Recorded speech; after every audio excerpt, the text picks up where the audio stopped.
Kei aku nui, kei aku rahi tēnā koutou katoa. Nau mai anō ki tā tātou hōtaka tau tohito kia marae anei e mihi atu nei kia koutou katoa. Kāti, they were sent to Mururoa to serve their country at the front line of nuclear testing, but for many Māori and Pākehā veterans, that service came at a heavy cost. Lee Marama McLaughlin travelled the length of the country to bring you this story.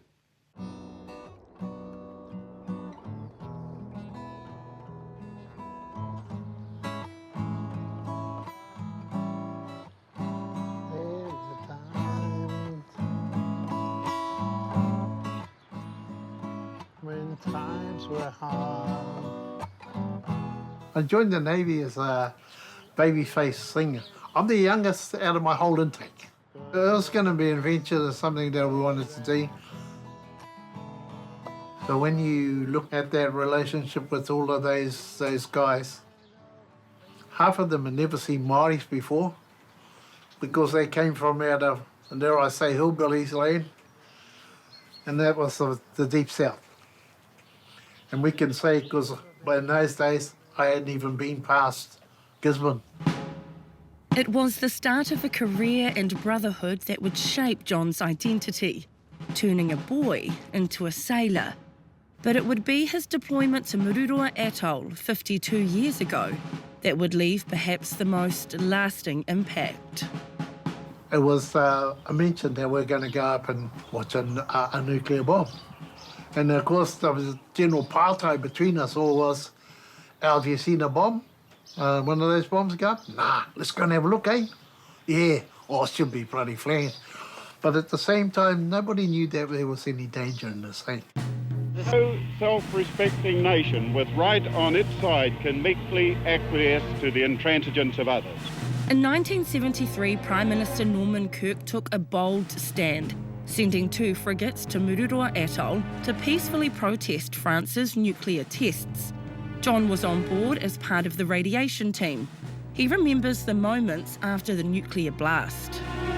After the explosion, that whole detonation wave just came through the ship. So this is the gallery, mate, and you know, and we'd just looking at some of the bombs that we've got here, although the only one that you can actually say was Mururoa, would be that one there. And when you got up there, you know, you're looking at this red ball first, and then you'll see on the side of the bomb when it starts to form the mushroom, you'll see all of these black things shooting at the side because it blows up like that, and then it drops down, then it forms something at the bottom like a big cloud, and then there's like a whole mushroom comes over the top. And as the mushroom starts to form, it changes the colour, it goes into a bit of an orangey colour. You're going, oh, that looks flash now, I can take a photo of it, but none of us had a camera. It was just amazing to watch that thing, eh? Te tikanga, ka ruarua nei ngā wiki i a ngā wakaporo te i o Aotearoa ki Mururoa. Engari ka taurua ke te wā ki reira. A ka nui te tūraru o te huranga ki te irakuke. Ka haere ngā tau, ka tai ka puta mai te pāhi. This is something where you get 20/20 vision after the fact. And I say that because we didn't know. What we found out 30 years later had a great impact on a lot of things. Ka tū te hui wakawanau ngā anga i ka āwhiro, me te aha ka kitea ke te orite o te aua o rātou weako i roto i ngā tau. A lot of us had suffered all of these personal stuff, you know, and as we had our babies had passed, and of course terrible things, lymph node cancers, leukemias, spina bifida, all of these things. Bro, where the hell did you get that thing? The trouble was that none of it was in our DNA. None of us ever thought it came from Mururoa Atoll. And it wasn't until we walked into that room and the general consensus of what happened over the past 25 years, it suddenly became clear what happened, where we were to look. Ka tīmata rātou ki te kōure ake i ngā tikanga e pā ana ki te huranga o te irakuke ki a rātou anō.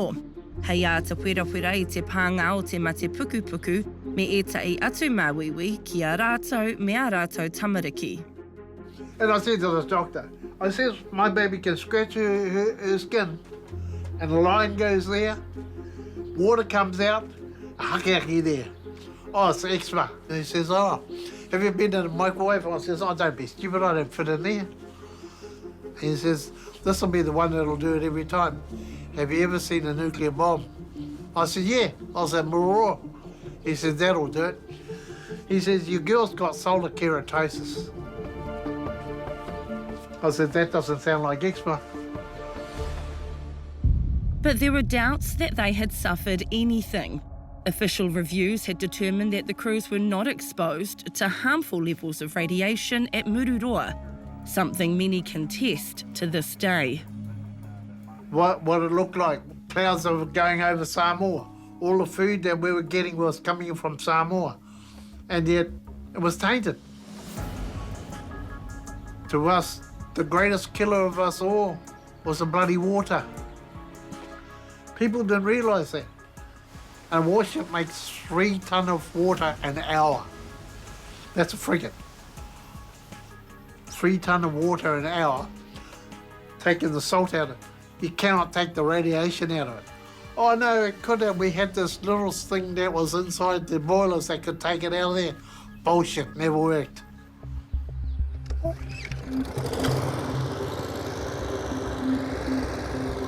For decades, Mururoa veterans were left out of the system. They weren't recognised under existing veteran laws, leaving them without entitlements or recognition. It's bloody terrible in terms of that. You know, we go there, represent our country, represent our people, put our stuff out in there, and then we get pushed to the back of the line. Then we say, oh, and what about our babies? We weren't looking for sympathy. We were just looking for somebody to say, acknowledge when we were there, and that we could get some financial thing to help us, our babies, fight what they were fighting.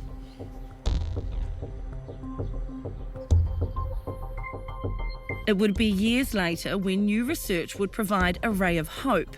In 2020, the University of Otago found health issues among Mururoa veterans and their children, including elevated cancer rates and fertility issues.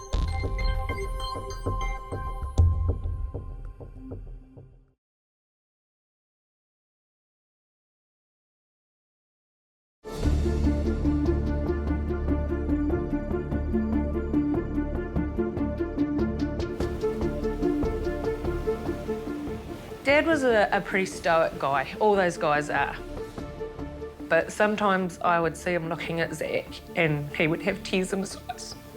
And you just know that he's thinking, it's my service that's done that. Donna's father, Alan Hamilton, served in the Royal New Zealand Navy and was sent to Mururoa on the HMNZS Canterbury.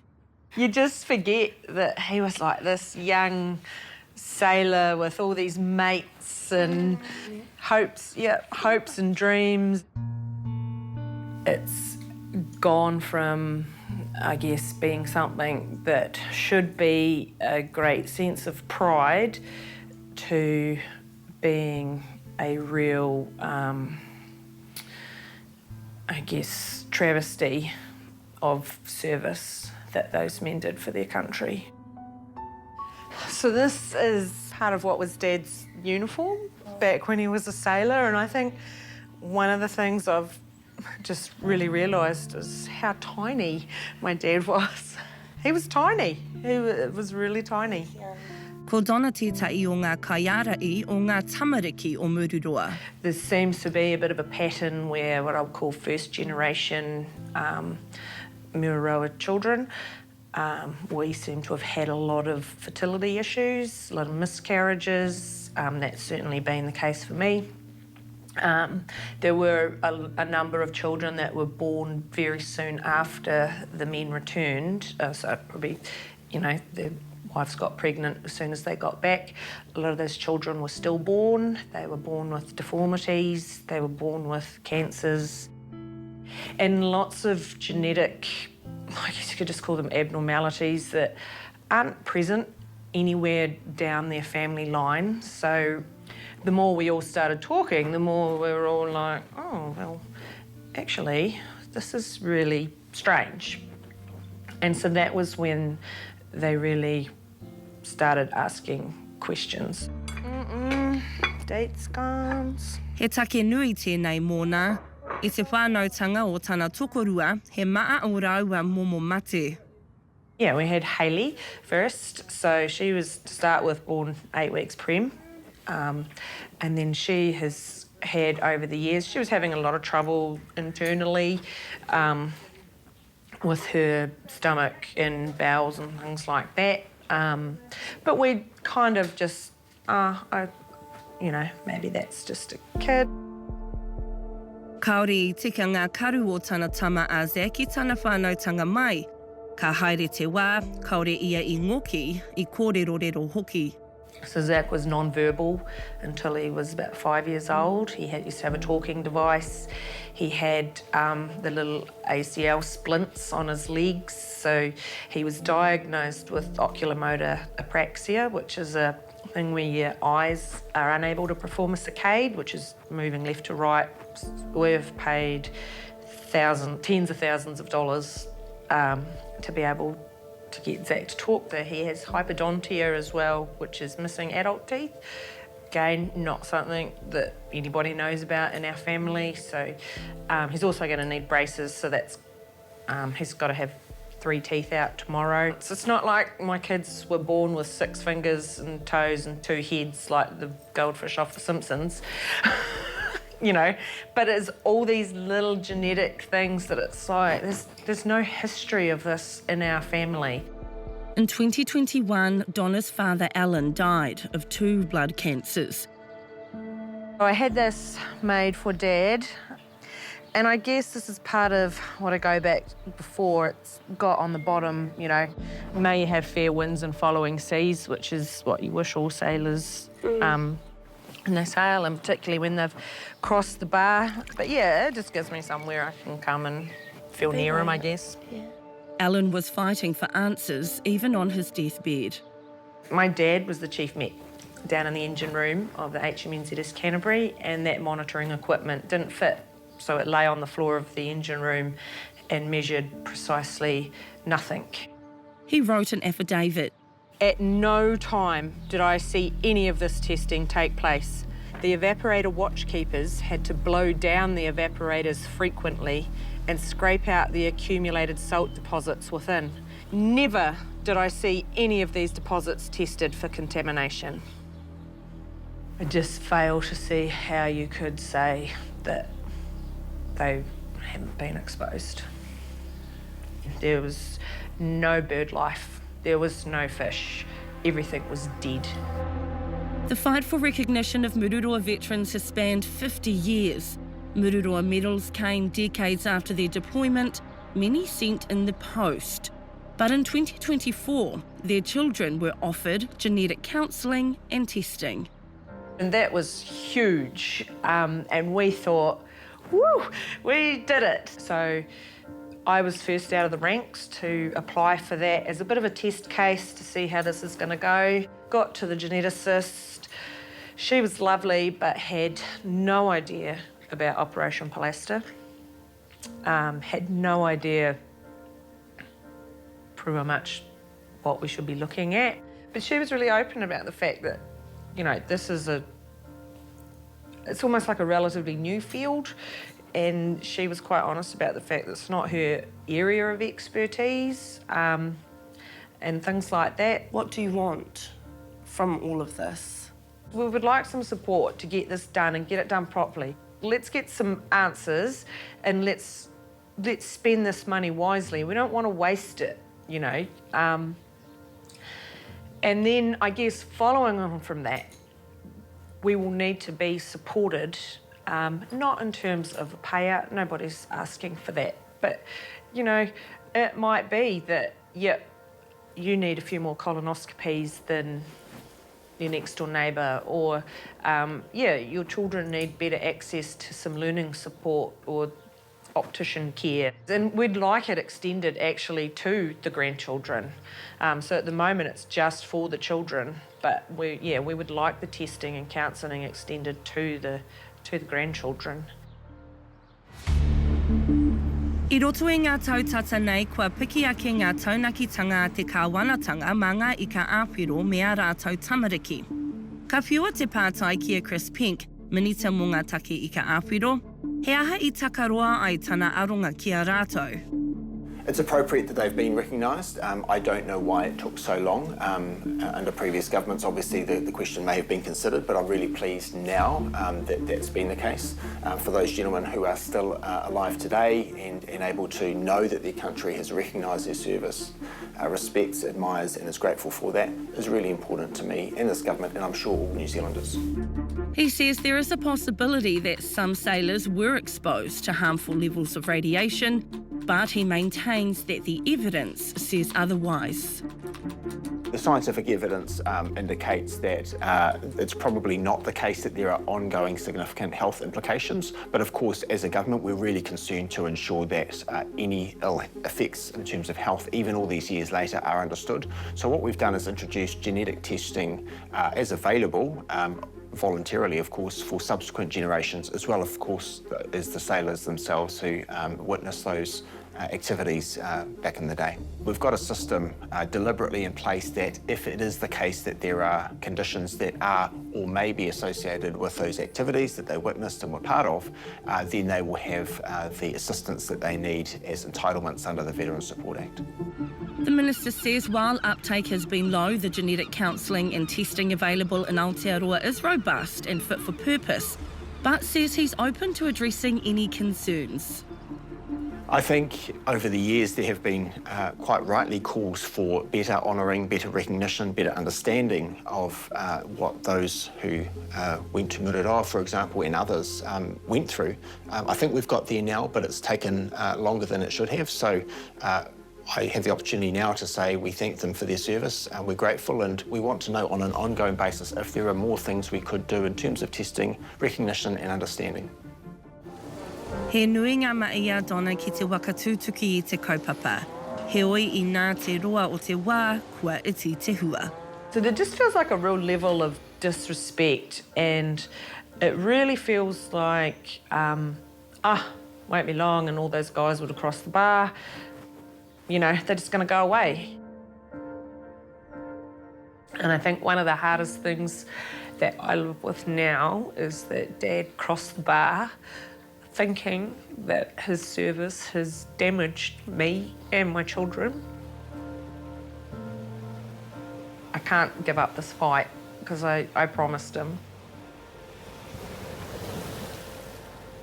Claims from Mururoa veterans are now before the Waitangi Tribunal. But for John, every day counts. From, you know, just young boys and you'd go and, have you seen a bomb? Nah, let's go and have a look, eh? You know, get the manaki at the tangata, you know, you go over there. We're just mischief. That's all we were. And you wanted just to go and have a look because I'm with the Royal New Zealand Navy. They'll look after me. No, they didn't. No, they didn't. I te rerenga wairua, te wā I hui ai ngā wairua I mua I te wehe ngātu ki Hawaii, kei te waka aroaroa John mo te hunga kua ngaro. 3/4 gone. 3/4.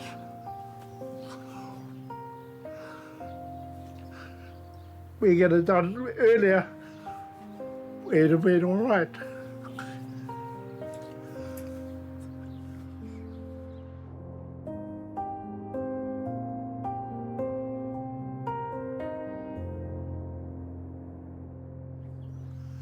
It took till now before anybody looked at us.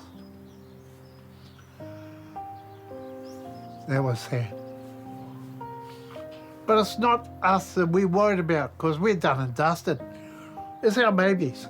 It's what's in our uri now that was never there.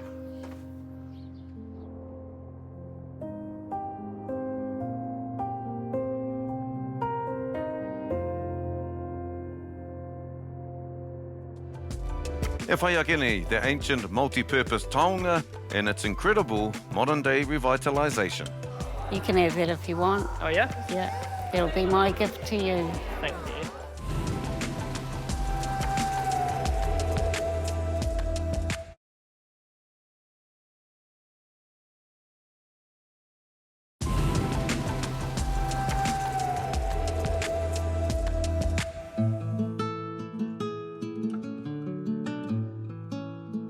He tipu whakahirahira te hue ki ngā tōpito katoa o te ao. The one thing that I really hold dear is knowing that it's what's considered a canoe plant. It is this plant that our ancestors carried forward to every place they went to because of its value, because of its importance. Tērā te maha o ngā momo hue o nā hanga whānui hoki, a he maha hoki ngā whakamahinga. Seeing how they were ipu, even seeing the practices of people that do traditional work now, and they use them for like an ipu wai for when they're sanding things, but also vessels in regards to the whenua, bearing your placenta. I've been asked to help source them for friends for those occasions. And now hearing the occasion of people going through the cremation process and finding a hue for their loved ones. And as just a beautiful object to be around the house, in that art space. Ka whakatupiri a ngā momo hue I Aotearoa, tai atu ki ngā wāhi katoa o te ao. Hei kawe I te wai, I te kai, I ngā pūrākau me te whakatangitangi. E hia mano tau ngā toronga o te hue e tūhono ana I ngā kāwai tangata. Hue actually started when I was in Canada. I used to be a part of a Brazilian martial art called capoeira, and the main instrument is with the hue. And so that was my first love of it, was seeing this kind of ancient thing from the past. And then from that, once I moved back to the Cook Islands, and then learning more about it, our connection to the same thing that I'd already known something about, following that path. And then same in Aotearoa, and just been growing from then. I te rā nei kei tāmaki makaurau te tuatahi o ngā māke te hue. He whakahaere tia ana, he awhi mātauranga onamata, he whiti kākano, he pūkenga whakamahi hoki, no te hunga mō hiohio. Back around March or April last year, I went to buy some seeds and I thought how hard it was. So I thought, what if I could create an event where it made it easy for everyone to obtain their hue and their kākano. Today I've been invited to do a workshop in regards to some of the carving style I've done, some of the, I had an exhibition a couple years ago, and so the organizers saw that and said, oh, would you be interested in being a part of today? And I was very humbled to be asked. All the mātauranga that was shared, from the mahi toi space to the whakairo of hue to whakatoa kākano to hauhake, there was just a lot of opportunity, varied opportunities to be able to engage with different mātanga. Ko Wendy a pāpā te kaiurungi o te waka I te rānei, ko ia tētahi o ngā kai whakahaere, kai whakatipu manawarahi hoki. Hue market is an awesome kaupapa. I mean, when you look around all these wonderful people who come to speak, and just for the love of hue and, the association with hue all around the Marae has just been flippin' amazing, to be honest. And then the smoke comes out, and then the soot builds up in here. He ringa toi hue a numanga tini Fraser McKenzie, e arahi ana I tētahi awhi, e kawe ana hoki e ngā whakaro te ao whānui, kia rongo ai te tangata, ki tōna ngā kauwhiwhita mō te hue. Learning of some of the other practices today of people putting in their kind of whakapapa in the carving and that and sharing it as a gift. Hue is a big part of gifting. I think, today after my workshop, I was gifted some, and I think it's just showing that love, the months and months of work that went into that and what it means to somebody. And when they share one with you, it's a big deal. You can have it if you want. Oh, yeah? Yeah. That'll be my gift to you. Thank you. Warau hi anō ai ngā kaiwhakatipu hue. A pau katoa ngā tīkiti o tēnei takunetanga, he tohu I te maha o ngā tāngata, e hia kai ana ki e nei momomo hiotanga.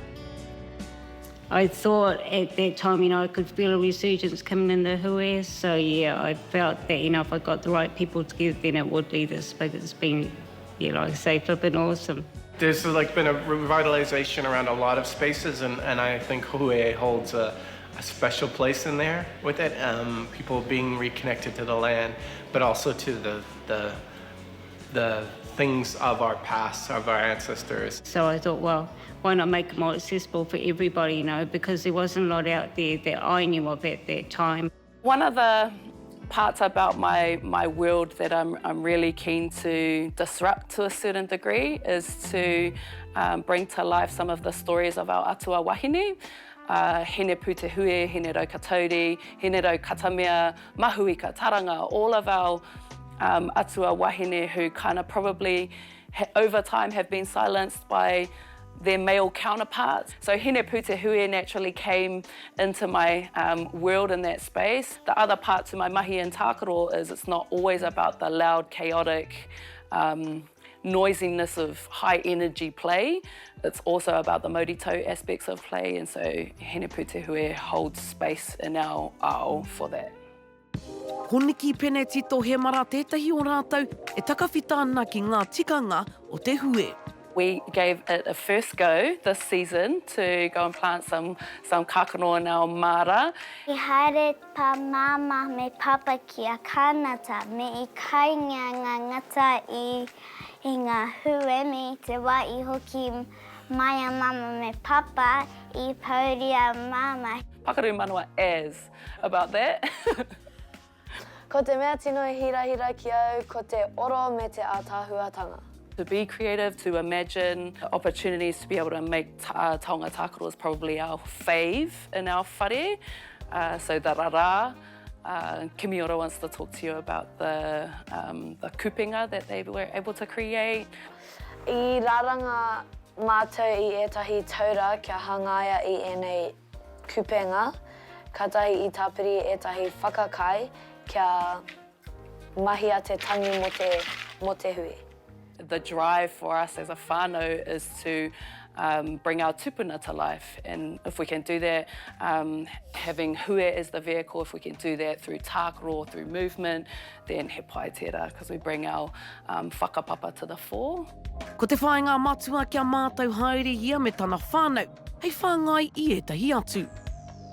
We ended up running two wānanga tākaro.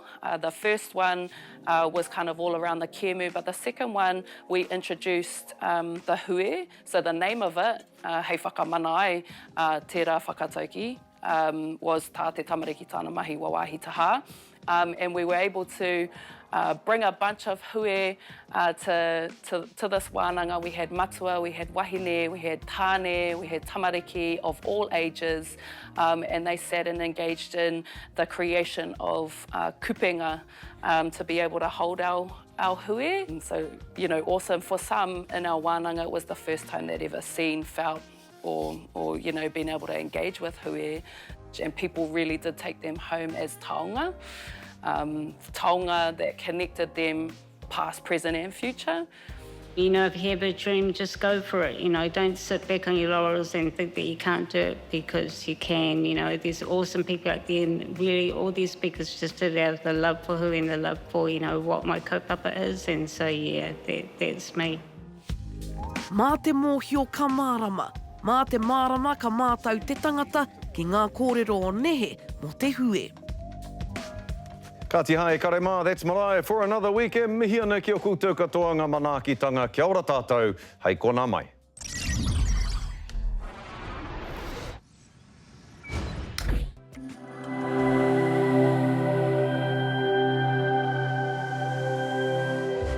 Ko te reo, te take.